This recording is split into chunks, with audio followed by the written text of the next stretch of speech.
చెప్పమ్మా, ప్రాబ్లం ఏంటి? ఏందో డాక్టర్, మా పాపకు 8 గంటల నుంచి 9 గంటల వరకు విపరీతమైన కడుపు నొప్పి.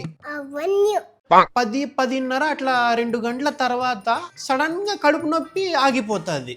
అవును డాక్టర్. అట్లయితే దీనికి ప్రాబ్లం ఏమంటారు డాక్టర్? ఫుడ్ పాయిజన్ అంటారా, లేదా పేగులు ఏమైనా కడుపులో కరచకపోయినాయి అంటారా, లేదంటే ఎవరైనా ఏమైనా చేతబడి చేసినారంటారా? చెప్పండి డాక్టర్. నేను చెప్పేదినమ్మా. ఫస్ట్ నువ్వు పాపకి బయటికి పోమనండి, మీతో కొంచెం మాట్లాడాల. పో అమ్మా, బయట కూర్చోపో. పోతాలే గాని ఫోన్ ఇదిగో తీసుకో. దీనికి ఫోన్ పిచ్చి కూడా ఎక్కువ సార్, దానికి కూడా ఏందో ఒకటి మంది ఇండి. Boy friends. ఏం సార్, పాపకుండే ప్రాబ్లం ఏమైనా నాతో లింక్ ఉందంటారా? నాకేమైనా మందులు రాసిస్తారా? పోనీ స్కానింగ్ ఏమైనా చేపిస్తారా?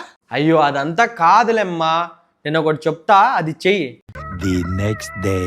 నాన్న లేయి నాన్న, స్కూల్ టైం అవుతుంది. నాకు ఇక్కడ కడుపు నొప్పిస్తాను మమ్మీ. అయ్యో అవునా, సర్లే నాన్న పండుకో. సరేలే.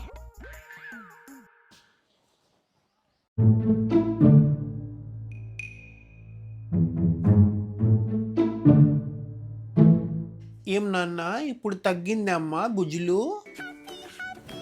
మమ్మీ ఇప్పుడు తగ్గిపోయింది కడుపు నొప్పి. అమ్మయ్యా, తగ్గిందే.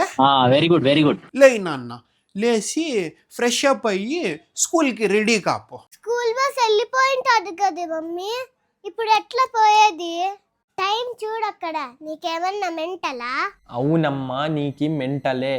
ఆ స్కూల్ ఎగ్గొట్టేకి 2 గంటల ముందు కడుపు నొప్పి అని యాక్టింగ్ చేస్తుంది. అవునా సార్?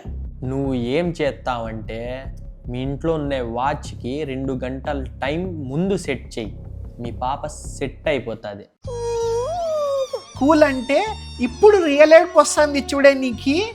ఇన్ని రోజులు ఏం యాక్టింగ్ చేతివే, కడుపు నొప్పి నిజంగంటే అనుకుంటే కదమ్మా నేను. అయ్యో ఇంకా సార్లేమ్మా, ఒకళ్ళు మారి ఏడ్చింది చూడు. స్కూల్ బస్ హారన్ వినిపిస్తుంది. పా, దీని యాక్టింగ్కి ఆస్కర్ అవార్డు ఇల్ల. నేను కూడా చిన్నప్పుడు ఇట్లే చేస్తా అంటిలే.